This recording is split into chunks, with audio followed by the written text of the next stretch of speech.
YouTube? It's Shells of the Story, and we're gonna watch a new well, new to me. I don't know how new the video itself is. Fat Electrician video. The old 666 or 666. I don't know. Anyway, grab your sackies, grab your bevies. Let me know what you're eating or drinking down below. Let's get to watching. Nope. This is a story of a B-17 pilot and a bombardier, two anti-heroes. Why is it so quiet? Oh, because This is a story of a B-17 pilot and a bombardier, two anti-heroes that become best friends and assemble their bombing crew out of a bunch of misfits that don't fit in anywhere else, and they become adamant on doing things their own way. So much so that the US government won't even give them a B-17 to fly. They then proceed to build their own and become the most heavily decorated air crew in US history.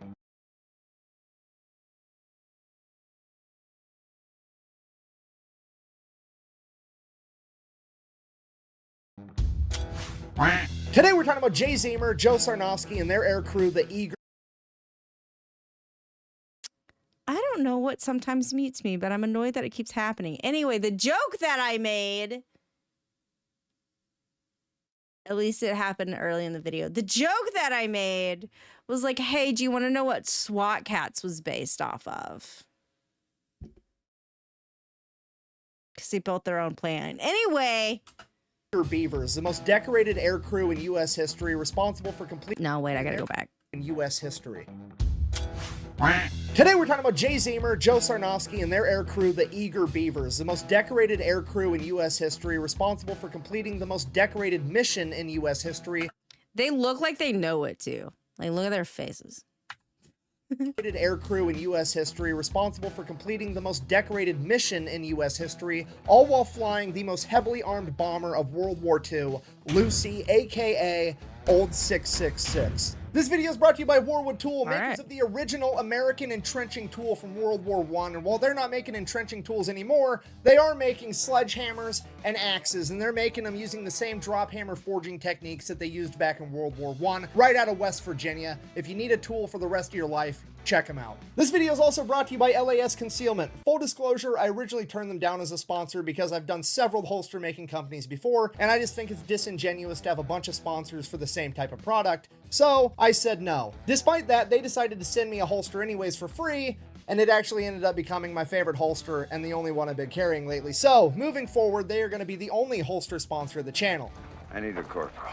You're it until you're dead, or till I find somebody better. I wonder if I could get LAS to make me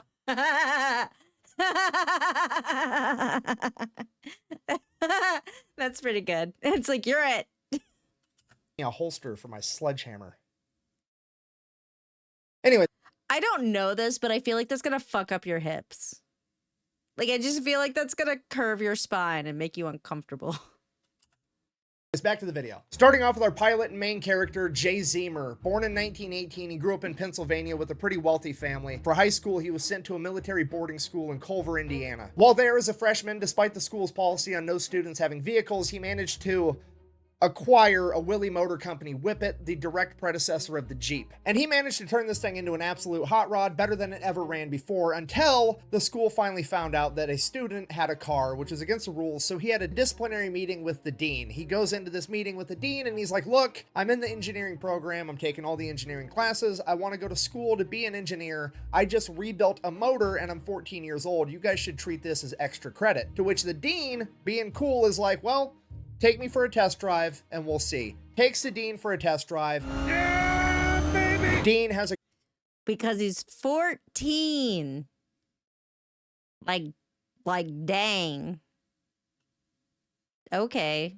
Great time. He ends up giving him extra credit and letting him keep the car the entire time he's at military boarding school. So his grades were a little lackluster his freshman year because he was busy restoring a car. After that, he aced absolutely everything from sophomore to senior year. He goes on to apply to go to MIT to become a civil engineer. He gets rejected by MIT because his grades were lacking his freshman year. So he drives his Whippet that he rebuilt all the way to MIT and he camps outside the admissions office for days until they agree to meet him. He then goes in and proceeds to persuade the head of admissions to let him into MIT. So he gets into MIT, goes on to become an engineer. While he's at college, he joins the ROTC program, which is like the pre-officer training program that they have at most colleges. While he's there, he ends up flying a plane, and he absolutely loves it. It is now his new goal in life to become a fighter pilot. ROTC in college had him fly a plane? How did he fly? It was a different time. That's the only answer I have, is that it was a different time. A plane? Is it because it's MIT? My college didn't have a plane. Like, things used to be cool, built different. I was like, that is not what the ROTC people in my college were doing, but all right. So naturally, he applies to go off to Army Air School to become a pilot, at which point he is pretty much immediately informed there's a 0% chance that he will ever get inside of a fighter plane because he's way too big. At this point in time, they only let the smaller guys be the fighter pilots, and all the bigger guys had to go work in bombers, and Jay was a big dude, well over 6 foot. So it's not exactly what he wanted, but it is the next best thing. No big deal. He goes in, does the paperwork, does the physical exam. Bad news, his eyes suck, and his vision is not good enough to become a pilot. So the entire notion... Yeah, back in the day, you couldn't be a pilot if you didn't have like 20/20 vision or whatever. I don't know if that has changed, I'm gonna be honest. But I know you can at least join the Air Force if your eyesight is not perfect.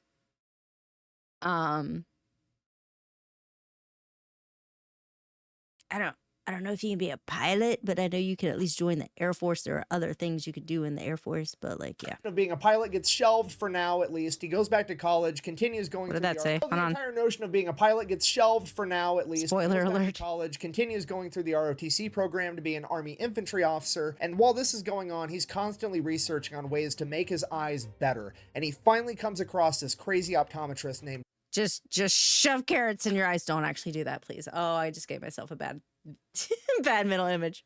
searching on ways to make his eyes better, and he finally comes across this crazy optometrist named Dr. Bates, and he has the Bates method. Basically, this method wanted to treat your eyes like they were muscles. Bates believed that glasses enabled your eyes to be lazy, so he would crush his patients' glasses and then force them to do a bunch of eye straining exercises in hopes of building up better vision, similar to how you would lift weights to get bigger muscles. One of these exercises included staring directly into the sun. Obviously,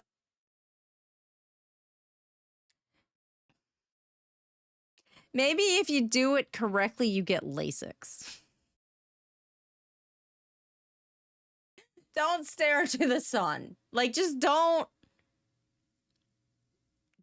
do that. I cannot stress enough. Do not stare into the sun.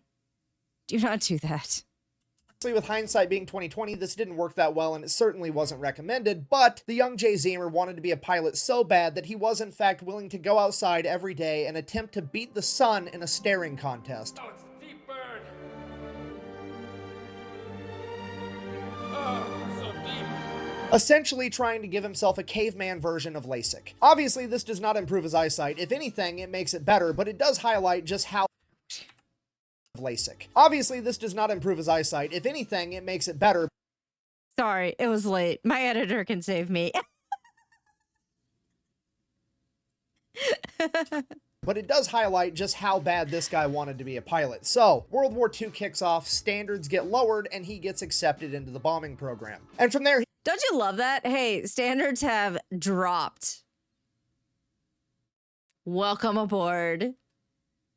Things change when you're actively at war with everybody out. Yeah. he becomes the top of his class pretty much immediately. He is so good at flying bombers that he can actually perform fighter maneuvers inside of a bomber, which is something most pilots would never even imagine. But not only is he naturally talented at it, he also works extremely hard. He could tell every single American, German, and Japanese plane and their capabilities just by their silhouette. Friend or foe? Foe. No, you idiots! It's a pigeon! So Jay Zemer is hands down the best bomber pilot in training right now, and somewhere along the lines, during training, he becomes friends with the best bombardier in training by the name of Joe Sarnofsky. This guy Like dude was like, my dream has come true. Unfortunately, we're at war, but my dream has come true. Let's be the best. During training, he becomes friends with the best bombardier in training by the name of Joe Sarnofsky. This guy is basically the Larry Bird at putting warheads on foreheads. They hit it off, they become best friends, they have a ton in common. After they graduate from school, they get separate missions and they get separated. So early 1942, Jay Zemer gets assigned to the 5th Air Force, and he's not happy about it because the 5th Air Force is also referred to as the Forgotten Fifth. The reason they're called that is because they are stationed in Australia, and their job right now is to basically run a containment war against Japan, trying to slow them down and contain them to the Pacific. And at this point in time, nobody cares about the Pacific theater. The entire world is watching the European theater as America and Great Britain fight their way through North Africa into Italy to take back France and eventually overthrow Germany. That's where the majority of the funding's going. That's where all the attention and glory is. That's the place where young, motivated men like Jay Zemer want to be.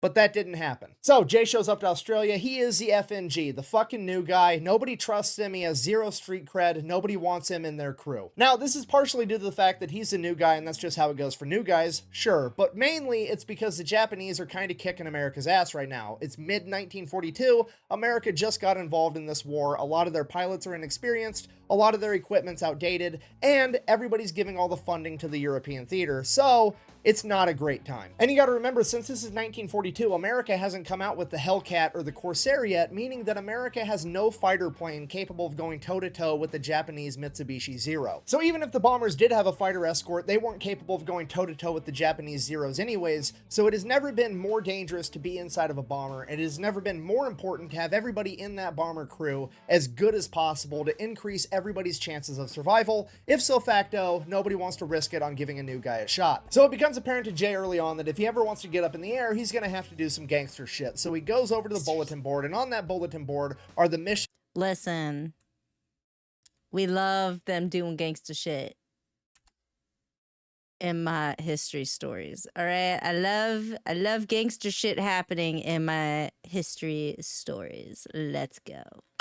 He's gonna have to do some gangster shit. So he goes over to the bulletin board, and on that bulletin board are the missions that are deemed so incredibly dangerous that they are volunteer basis only, and he starts volunteering for all of them, filling in any position where he's needed. The majority of these missions would wind up being reconnaissance missions, which is where they're gonna take a B-17 Flying Fortress. Instead of filling it with bombs, they're gonna fill it with extra fuel tanks, equip it with cameras, and send it way off into enemy-held territory all by itself to hopefully get some valuable intel. Now, as I'm sure you can imagine, a single bomber flying alone in enemy-held territory is extremely dangerous, and nobody is about to let their pilot or co-pilot be the brand new guy fresh out of school, so Jay just has to fill in wherever there's a gap. Over time, he winds up doing everything. He's a tail gunner, a ball gunner, a waist gunner, a navigation guy, a radio guy. He can do everything, and eventually he works himself up enough credit that they let him be co-pilot for a little while. And while he's working as a co-pilot, he figures out something very, very important. You have to remember, he's an engineer. He loves taking things apart, figuring out how they work, why they work, trying to make them better.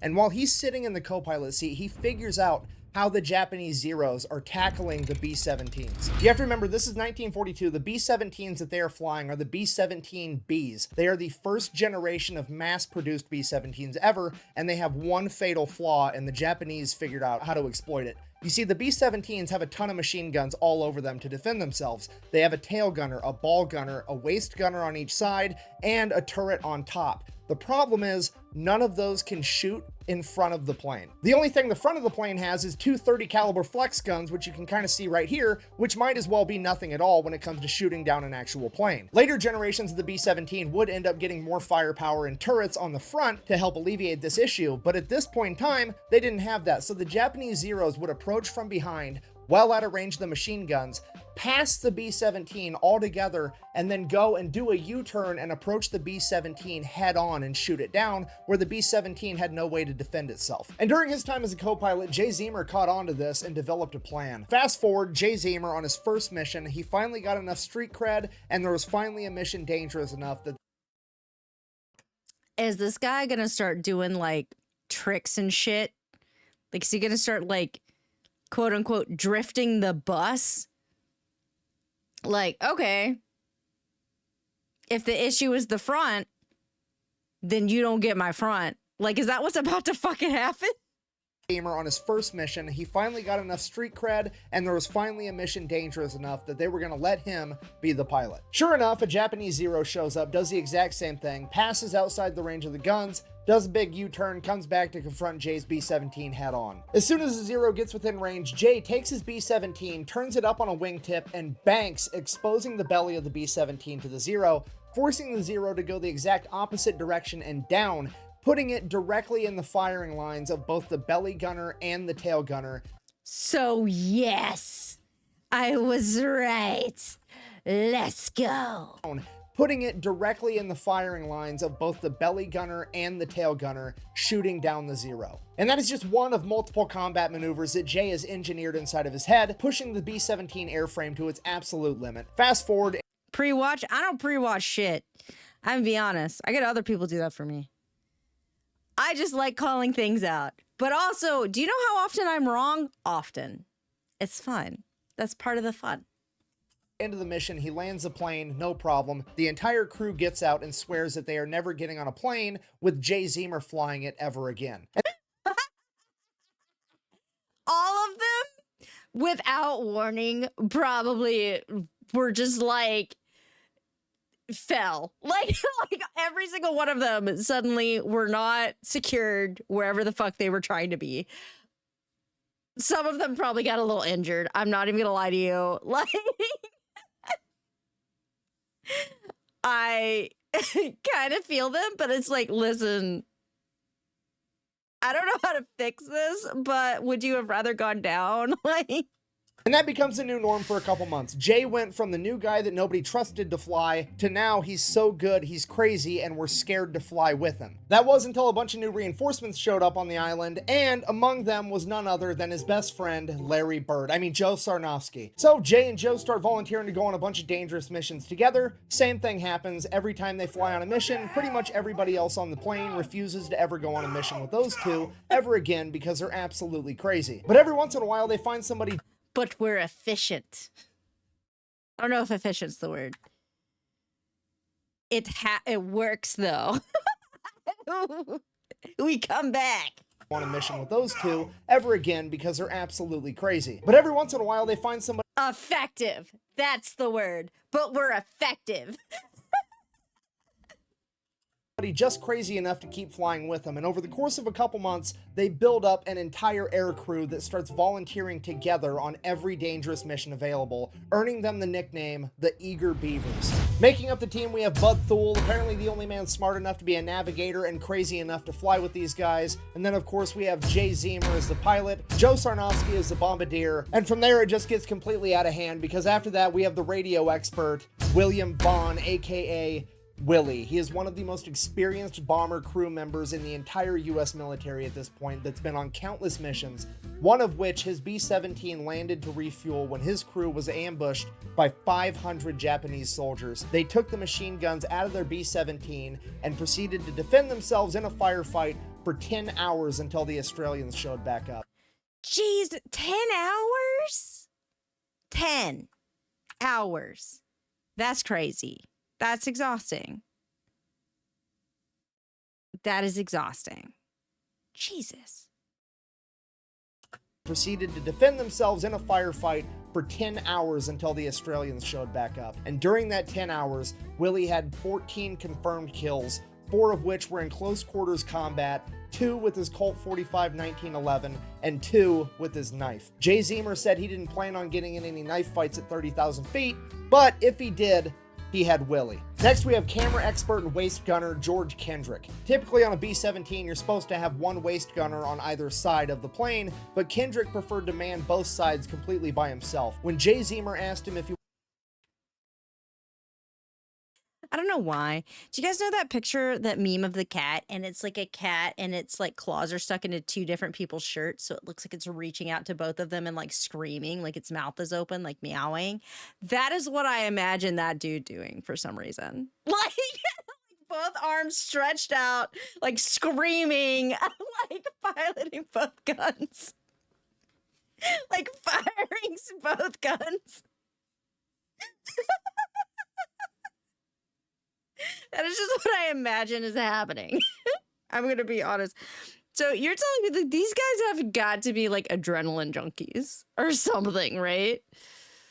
plane, but Kendrick preferred to man both sides completely by himself. When Jay Zemer asked him if he wanted to find another waist gunner for the other side, Kendrick said, and I quote, "These are my guns and I'm going to shoot all of them. I don't need to be bumping asses with another guy while I do it," which is the most American shit I've ever heard in my entire life. Next, we have Johnny Abel, a 19-year-old farm kid that's so mechanically gifted that he is deemed more valuable as a mechanic on the ground than he is a member of a bombing crew. Despite that, he wants to be a pilot. So, Jay is teaching him how to become a pilot, but in the meantime, he's the topside turret gunner. Next, we have the tail gunner, and he is the biggest, fastest, strongest man in the entire 5th Air Force, Herbert Pugh, aka Pudge. There was a couple other stragglers that came and went on a couple missions here, a couple missions there, but this was it. This was a core group of men that became best friends and went on the most dangerous bombing runs and reconnaissance missions that the war had to offer. Because of this, they very quickly built up an incredible reputation and became too valuable to lose, at which point leadership doesn't let them go out on the dangerous missions anymore, and they send them out on a regular bombing run with like 10 other B-17s, and if that wasn't bad enough, they're going to make Jay and his men be the first bomber in line, which if you don't know is the safest bomber in the entire run, because as soon as their bombs hit the ground, that's what alerts the enemy that they're even there. So when they go through, there's no enemies manning the anti-aircraft guns. So they're done and gone by the time there's any enemies returning fire. And I feel like they're like, that's not what I want. Do you not understand all of us in our crew? That's not adrenaline junkie fun. That's not gangster bullshit. Let's go.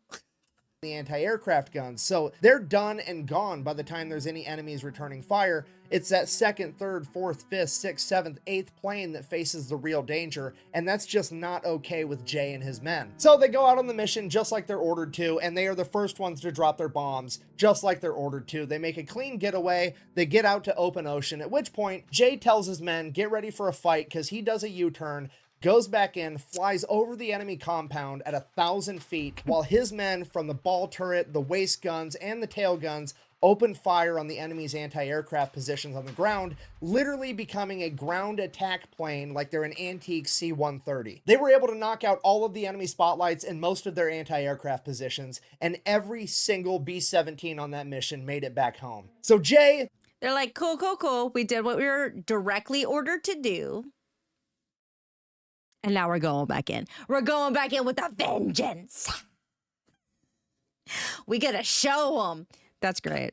Good for them. Beavers and all the other B-17s on this mission make it back to base completely okay, at which point Jay is treated like a hero by his commanding officers. No, I'm just kidding. You see, the commanding officers can't give themselves a bunch of medals if their men are defying orders but doing the right thing because it makes them look bad. So naturally, Jay is somehow the bad guy here, so he and the Eager Beavers are all confined to quarters pending court-martial. The only reason that Jay and his entire crew weren't kicked out of the military right then and there was because there was a journalist in Australia with the 5th Air Force that heard the story from one of the other B-17 crews, and they reported on it, writing a story that would end up getting read by a congressman that wanted it investigated, and he demanded and ordered that chain of command to give Jay, Joe, and all of his men on that air crew a silver star. So at that point, Jay and all of his... And not court-martial them. Put them back out, I'm sure. Joe and all of his men on that air crew a silver star. So at that point, Jay and all of his men get a silver star. Leadership just kind of has to drop the issue, but also, fuck these guys. We're not going to give them easy missions anymore. We're only going to give them the hardest missions we have, and if they die, they die. We don't really care anymore because they made us look bad. Which is probably exactly what they fucking wanted. Hardest missions we have, and if they die, they die. We don't really care anymore because they made us look bad. Which is exactly what Jay and his men wanted all along, so it all works out. All right, fast forward, next big dangerous mission, officially known as Flight of the... Joke's on you, I'm into that. Wanted all along, so it all works out. All right, fast forward, next big dangerous mission, officially known as Flight of the Geishas. Naval codebreakers have deciphered enough messages to figure out that in the city of Rabaul, there's a hotel, and the penthouse of that hotel is being used as an exclusive officers club where they are being entertained by a bunch of geishas and getting hammered. And among those officers is rumored to be none other than Admiral Yamamoto, the leader of the entire Japanese Navy. Their mission is to fly in with a single B-17 under the cover of night, bomb that hotel, take out all the high-ranking officers, and make a clean getaway. So Jay and the crew get pulled in, they get briefed on the mission, no big deal, everybody's gonna go off to bed, they got a big day tomorrow. Everybody except for Joe Sarnofsky. He stays up all night long studying the map of the city of Raboul. Nobody knows why, they just think he's overcautious. They go to bed, Joe stays up. Fast forward the next day, they take off on their mission, Jay flies them all the way there, gets them real close to the hotel, at which point, Jay can actually send the controls of the plane over to Joe Sarnofsky in the bomb bay, so Joe can control the plane and really line up the shot that he wants with this bomb. So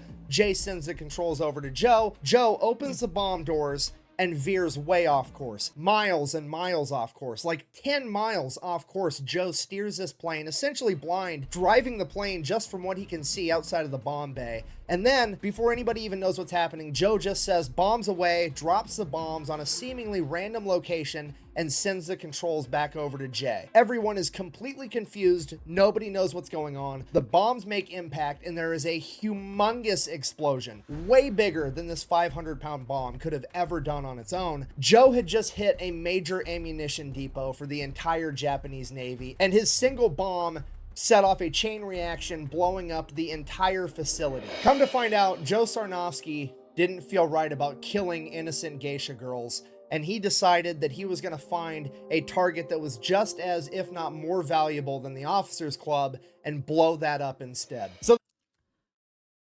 Good guy, Joe. Good guy, Joe. He's like, oh, there's like entertainer girls that don't really get the option on whether or not who they're entertaining. Really, let's face it. What if I take this out instead? just as, if not more valuable than the Officers Club, and blow that up instead. So they make it back to base, tell leadership everything that happened, and leadership is absolutely furious that they decided to do their own thing instead. Coco, yeah. They interrogate the entire crew, but nobody is ratting on Joe Sarnofsky. Yeah, something, didn't you, Jerry? I did not say nothing, man. Why you always I did. What you say? I told him I was banging his wife. So as a punishment, they're ordered to do the mission again, and this time do it right. But that is essentially a death sentence, because now they know that the Americans are bombing the city, and they're going to be on high alert. So they're just going to do it anyways, and I think leadership was actually trying to get them killed, but it's not really going to work out that way. So crew goes to bed early. Joe Sarnofsky stays up all night again, studying the map of the city of Raboul. And yet again, Hey, what's the next thing I can bomb that is not this fucking hotel? Because that hotel is not getting bombed. So what's the next thing in the area? Joe Sarnofsky stays up all night again, studying the map of the city of Raboul. And yet again, the same exact thing happens. Jay gets him all the way there completely undetected, sends the controls of the plane over to Joe. Joe opens the bomb bay, veers way off course, miles and miles off course, bombs a seemingly random location, and there is an even bigger explosion than the day before. It is an enormous explosion. Jay had just taken out a major fuel depot, again, for the entire Japanese Navy. They make their way back to base, at which point they are effectively grounded, and leadership will never give them a B-17 to fly again because You're saying hotel. I'm hearing major strategic other thing.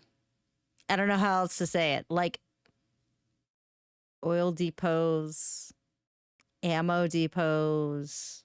You know, really just being things that you need for a war effort. You know, that's yeah, strategic target. You're saying hotel, I'm hearing major strategic target. That's all I heard. I don't know about the rest of you. That's how my brain heard it. effectively grounded, and leadership will never give them a B-17 to fly again because they refuse to follow orders. And they are given absolutely no credit for single-handedly bombing major fuel and ammunition depots in the city of Raboul. Alright, so leadership's being a bunch of dicks. They're not going to let Jay and the Eager Beavers fly any more of the good B-17s, which sucks because at that point there's really nothing that they can do unless they plan on building their own airplane, which which is exactly what they do. So Jay and the Beavers. What? They have an engineer and they have like a mechanic. The mechanic that is like the best mechanic. And a very good engineer. I'm just saying. Beavers go out to the boneyard, and the boneyard is not just where planes go to die. They go there to be cannibalized for any good parts they may have left to keep all the other planes still running. And what they come across is what used to be a B-17. It has been stripped of every usable part and is covered in bullet holes, and there is no way that this thing is gonna fly. The only identifying characteristics of this plane at all was the faded word Lucy up on the front and the tail number 2666, which would later bring about its nickname, Old 666. So now they have a plane, they just need to fix it, a seemingly impossible task, but they have Jay Zemer, the engineer, and Johnny Abel, the 19-year-old mechanical prodigy, that set forward restoring this plane, while everybody else on the crew goes out and steals all the parts they need to do it. I mean, strategically transfers equipment to an alternate location. While the rest of them go out and be little bandits in the middle of the night or whenever the hell they're doing it. Like, hey, what are they doing? I don't know. It doesn't matter. They're grounded forever. All right. Like, Some of the equipment that the Eager Beavers managed to acquire included. hey, listen, it's all going to the U.S. military. It's not leaving the U.S. military. All right? It's staying within the U.S. military. That's all I'm saying. That's all I'm saying. It's U.S. military assets, and it's staying within the U.S. military. Just, you know, technically staying on the same base for now. You know? To an alternate location. Some of the equipment that the Eager Beavers managed to acquire included 4 new Cyclone engines, radio equipment, camera equipment, and 19 50 caliber machine guns. Right off the bat, we have a problem because right around the time that the Beavers start finding all of this amazing equipment, a bunch of other air crews seemingly have lost a bunch of their amazing equipment. So a bunch of them are going to go back and try to steal it off of Old 666, at which point the only logical solution is for the entire crew to start living on Old 666 while they restore it all day and all night and spread the word that the 50 caliber machine guns are loaded, and if that doesn't work, you get to fight Willie about it. At this point, leadership has completely lost control of the situation. Everybody's calling Jay Zemer and the Eager Beavers pirates, renegades. Everybody's looking at The pirates, the renegades, the rapscallions.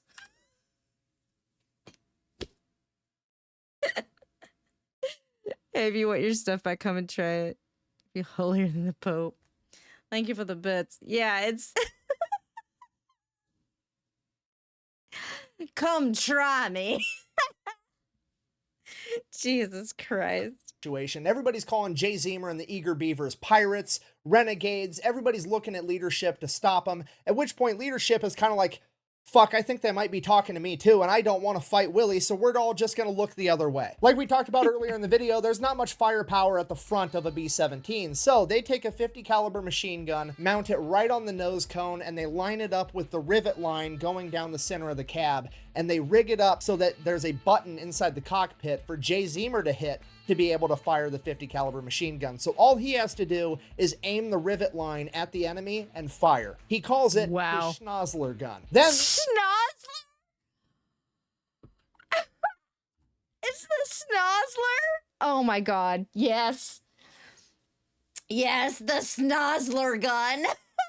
Jesus Christ. They're like, well, we're building this bitch anyway. We might as well put fucking guns on the front of it. Fix the problem we've been having this whole time.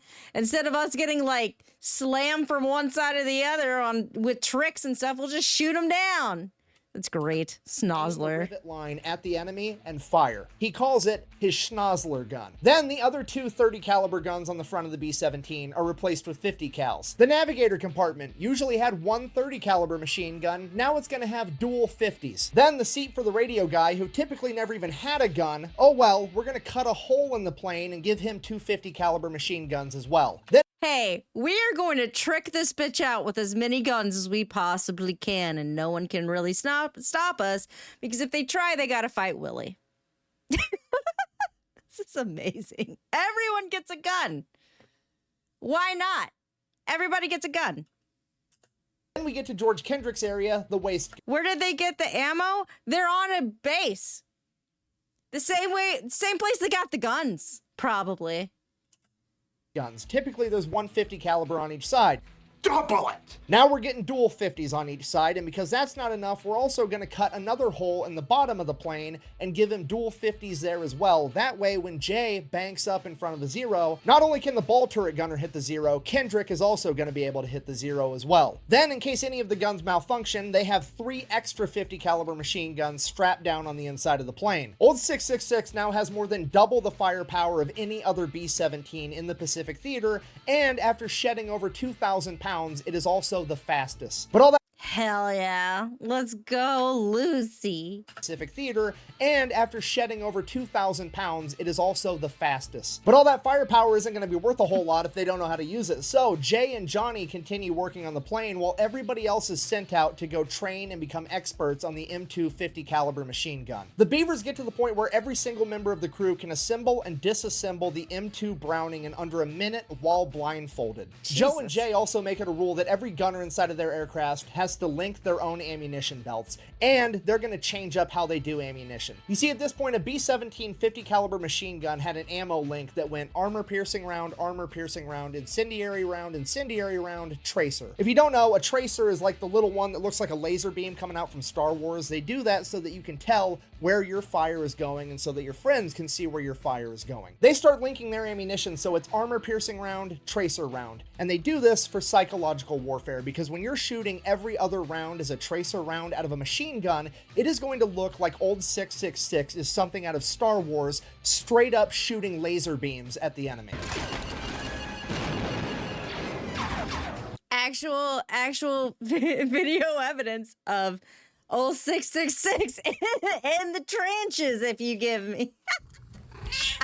So they finish up the plane and they start volunteering for every single dangerous mission that they can find. They volunteer for so many missions so often that they never actually got an opportunity to finish the nose art on the plane like you see all the other bombers have in the movies and in the old pictures, and that's why the plane never got a cooler nickname other than its tail number, Old 666. Now, most of these missions, just like before, are recon. It is Jay, the Eager Beavers, and Old 666 going up into enemy territory completely by themselves, and every single time they come into enemy zeros, they light them up.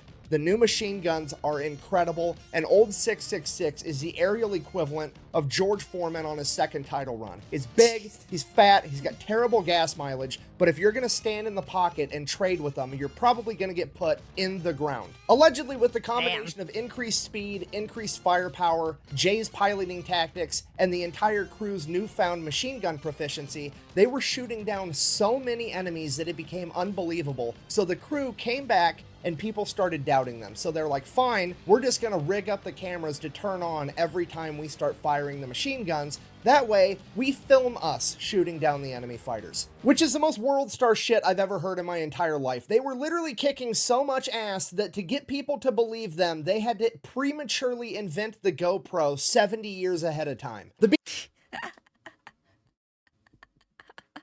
Listen, we kicking ass out there. I don't believe you.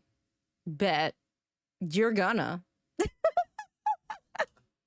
Believe them, they had to prematurely invent the GoPro 70 years ahead of time. The beatings continue for a little while. Old 666, the Eager Beavers, and Jay Zemer build up this enormous reputation, and eventually leadership would approach Jay with the most dangerous mission he'd ever heard of. Alright, so here's a mission. The Marines are going to make a 40,000 man amphibious landing in Bougainville, but before they do that, they wanted to get aerial footage over the coastline because they wanted to find out where all the reefs were so the Marine Corps didn't get caught up on the reefs with their amphibious landing vehicles. The problem with that is the only way to get enough high definition in that footage to be able to see reefs that are underwater is to use a trimetragon camera setup, which is 3 cameras where they merge all the footage together. And the only way to actually film this and make it work is to fly in a perfectly straight line under perfect weather conditions, and they can't move the plane at all. Even a single degree of tilt would ruin the entire thing. And in order to film this coastline, they're going to have to do that for 22 minutes straight in enemy territory, and that enemy territory may or may not have enemy fighters and anti-aircraft guns on the coast. And if there is anti-aircraft guns on the coast, it's pretty much game over, because again, they have to fly in a perfectly straight line for 22 minutes straight in broad fucking daylight. The worst gunner on the planet has enough time to get dialed in and shoot them down. And that's The worst gunner has time to figure it out and line up the shot. That would be scary as hell. So how did they do it? That's assuming they even make it to the coastline, because Bougainville is 600 miles into enemy-held territory. Because of this, the leadership only approached Jay with this mission because they were just hoping that he would pilot it. They never in their wildest dreams imagined that his entire crew would volunteer to go on this mission because it had such a low chance of survival. Despite that, after being briefed on the entire thing, Jay rushes over to the barracks. The eager beavers look death in the face and laugh. That's all I can say. Low chance of survival. Despite that, after being briefed on the entire thing, Jay rushes over to the barracks where the Beavers are, briefs them on the entire thing, and he's like, look, I'm calculating there's like a 10% chance that we survive this. I don't expect any of you to go with me. I don't blame you if you don't in any way, but if you do want to volunteer, there's nobody I would rather have up there with me than you guys. At which point, every single one of the eager Beavers stands up, and they're going with him. Whose car are we gonna take? Later on in the story, one of the Beavers is quoted as saying, "We thought so much of Captain Zemer and his abilities that we didn't give a damn where we went, just so long as he wanted to go there. Anything okay by him was okay by us." Jay then runs back over to the... They're like, what else are we gonna do? Sit around? Go with some other captain that's not as good? Miss me with that shit. Let's go. Buckle up. Someone get some Red Bull. wanted to go there. Anything okay by him was okay by us. Jay then runs back over to the colonel that had just briefed him. As he is pinning the volunteer slip onto the board to collect volunteers for this mission, Jay grabs a paper, crumples it up, says that him and the eager Beavers are going to take the mission on one condition.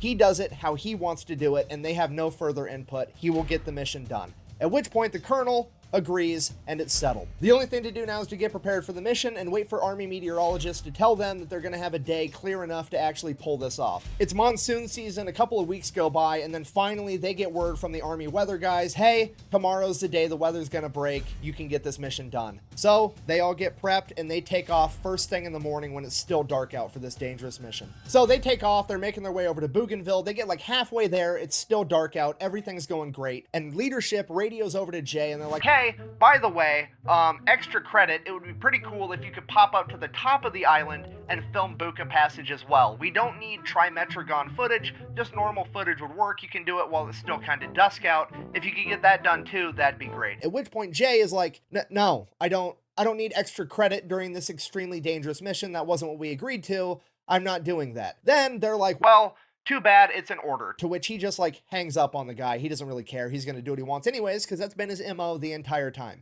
And that's also the fucking agreement that they had. Fuck off. Entirely. Just like hangs up on the guy. He doesn't really care. He's going to do what he wants anyways, because that's been his MO the entire time. Okay, fast forward. They get all the way to Bougainville. It's still too dark out for them to start filming with this trimetragon footage. So Jay asks the crew, and he's like, look, I can do a U-turn. We can fly 15 minutes out over the open ocean, do another U-turn, come back. That'll be half an hour. That should be bright enough by then. Or we could fly like 45 minutes north, film Buka Passage, and then come back and do this after. And the crew is like, whatever, I don't care. So they go, they film Buka Passage, then they come back. It is now broad daylight, so they start filming their trimetragon footage. They get 5 minutes into the 22-minute run, and they come up on a Japanese airstrip. And on that airstrip is over 20 Japanese Zeros, and he can see men running out to the planes to come get him. Now, Jay doesn't realize it at this point, but these weren't just normal Japanese Zeros. This was one of the best fighter squadrons that Japan had that was specifically brought in to go take out Admiral Halsey. And in this squadron, they had 2 aces with a combined over 30 confirmed air-to-air kills. And even if this wasn't a specialized badass fighter squadron, 20 on 1 is still completely undoable. It's still pretty rough. 20 on 1? Can they hit it while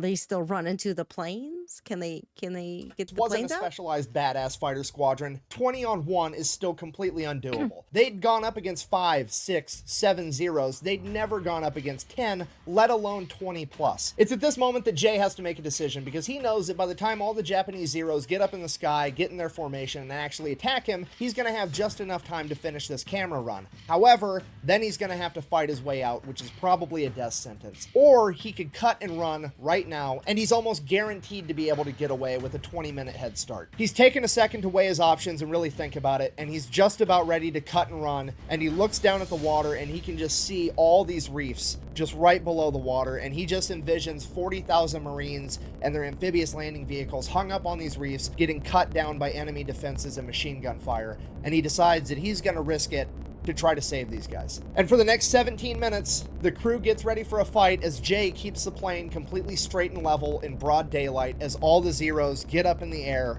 to come get them. Fast forward 17 minutes later, 24 Japanese zeros have caught up to them, and they are trailing just behind 666 out of machine gun range. Right as George Kendrick comes over the radio and says, "Give me 30 more seconds," 3 zeros pass along the outside, do their U-turn to begin their attack run against 666. Then George Kendrick radios again that he has the film done. At this point, it's too late for Jay to do his normal evasive maneuver where he plays chicken with one of the zeros, so he just lines up the nose of the plane and his schnozzler gun with the lead zero shooting it down. Joe Sarnofsky down below inside the nose cone manning those guns manages to shoot down one of the other zeros, and the third and final zero was able to riddle the cockpit with 20mm cannon fire. This fatally wounds both Jay Zemer and Joe Sarnofsky, takes out all the navigation equipment for the plane as well as the entire oxygen system. Jay Zemer is now slowly bleeding out inside of this cockpit with no way of knowing where he has this plane headed other than instinct and a compass that he's holding in his hand, and he has about 30 seconds of oxygen left before the entire crew passes out from hypoxia. And the remaining Japanese zeros all now know that this is not a normal B-17, their typical tactics aren't gonna work, and they just begin swarming every direction they can, firing from all angles. Jay immediately puts the plane into a nosedive, desperately trying to get below 10,000 feet so him and his men can breathe with the oxygen system down. He drops 15,000 feet in just under 30 seconds. That is over 3 miles. In 30 seconds, this plane drops before Jay pulls it back up, and he estimates that they're at 8,000 feet. He doesn't actually know because the altimeter is broken, and the only way he can tell the altitude that they're at is because he's such a good pilot, he can look at the pressure gauge for the engine manifolds and be able to tell. At this point, the entire situation devolves into an all-out chaotic dogfight. Jay, while still bleeding out, is pulling off combat maneuvers inside of a B-17 that most pilots would never even attempt, and his crew instinctively knows how he pilots, that they are able to pick off these Japanese zeros one by one. Your average dogfight at this point in time lasted for less than a minute, and this dogfight would drag out for over 45 minutes. And the entire time, Jay Zemer is losing more and more blood and more control of the plane, because at some point, both rudders would become damaged, and he would no longer be able to actually turn the plane using the rudders. But he's such an incredible pilot that he begins individually throttling all 4 motors, throttling one side up and the other side down, turning the plane that way. Throughout the Jesus, while bleeding out. Oh. motors, I'm worried. Oh no, he's fatally bleeding out. He's fatally injured. throttling one side up and the other side down, turning the plane that way. Throughout the course of this firefight, the Eager Beavers shoot down and completely destroy 5 Japanese zeros, critically damage and send back a bunch of other ones. And by the end of this firefight, there's 5 or 6 left, fully functional and coming to get them, and they are almost out of ammunition. And right as it looks like this is going to be the end, the zeros peel off and do a U-turn as they have to go back because they've ran out of fuel. At this point, Jay Zemer passes out and the co-pilot is finally allowed to take over the aircraft, something that Jay Zemer refused to let him do in the heat of the fight. For the entire flight back, Jay is coming in and out of consciousness, and the last thing he remembers is them landing and the ground crew rushing in as he hears the medics say, "Get the pilot last, he's already dead." He would wake up in the hospital days later to find— Yay! He woke up! Yay! I'm so worried! I was like, no! He worked so hard! medics say, "Get the pilot last, he's already dead." He would wake up in the hospital days later to find out that he had lost over half the blood in his entire body. Jesus. But the intel that they had gathered was going to be used to launch Operation Cartwheel, a highly successful Allied offensive that military planners credited that success to the intel that Jay Zemer and the Eager Beavers had gathered. Because of this, both Jay Zemer and Joe Sarnofsky were to receive the Medal of Honor. Unfortunately, Joe would have to receive his posthumously. According to the accounts of the rest of the crew, he was struck by a 20mm round during the first engagement. Despite that, he still managed to man the machine guns at the front of the B-17, shooting down an additional 2 Japanese Zeros before succumbing to his wounds. As for the rest of the Eager Beavers, 4 of them sustained injuries, but they all survived, and all of them were awarded the Distinguished Service Cross for this mission, making this the most decorated air crew in U.S. military history, and making this the most decorated mission in U.S. history. According to the official Japanese reports, this story is highly exaggerated because according to them, they only sent up 7 Zeros to intercept Old 666, and none of them were shot down. However, when you take into account the verifiable fact that Old 666 was hit with 5 20mm cannon rounds and sustained over 187 bullet holes, and the crew depleted all of their ammunition, literally thousands of pounds of 50 caliber rounds, it kinda sounds like the Japanese official reports are fucking lying so that they don't look bad. In conclusion, now you know the story of Jay Zemer and the Eager Beavers, a bunch of young men that blurred the lines between bravery and insanity.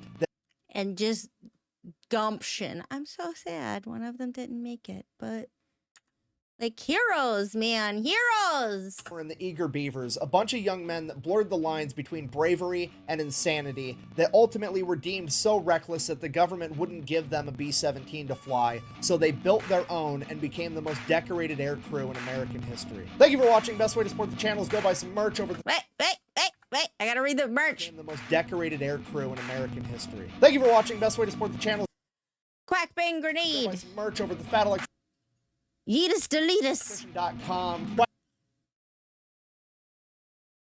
Millets beyond training camp to hell and back, and then it says fix bayonets in charge. Back bang out. That was a long video this time around. When you're editing this one in post-op, just cut out all the parts where I got teary-eyed. Those weren't emotions. My office is infested with onion cutting ninjas. It's okay to have emotions. This was very emotional. I don't know. They were amazing. And they did so much. And like the very last part is very emotional. Emotion making. Yes. Words. Dude was throttling engines to turn. Like, oh my God, he got his homies home. He got his bros home. He brought them home and he saved other homies.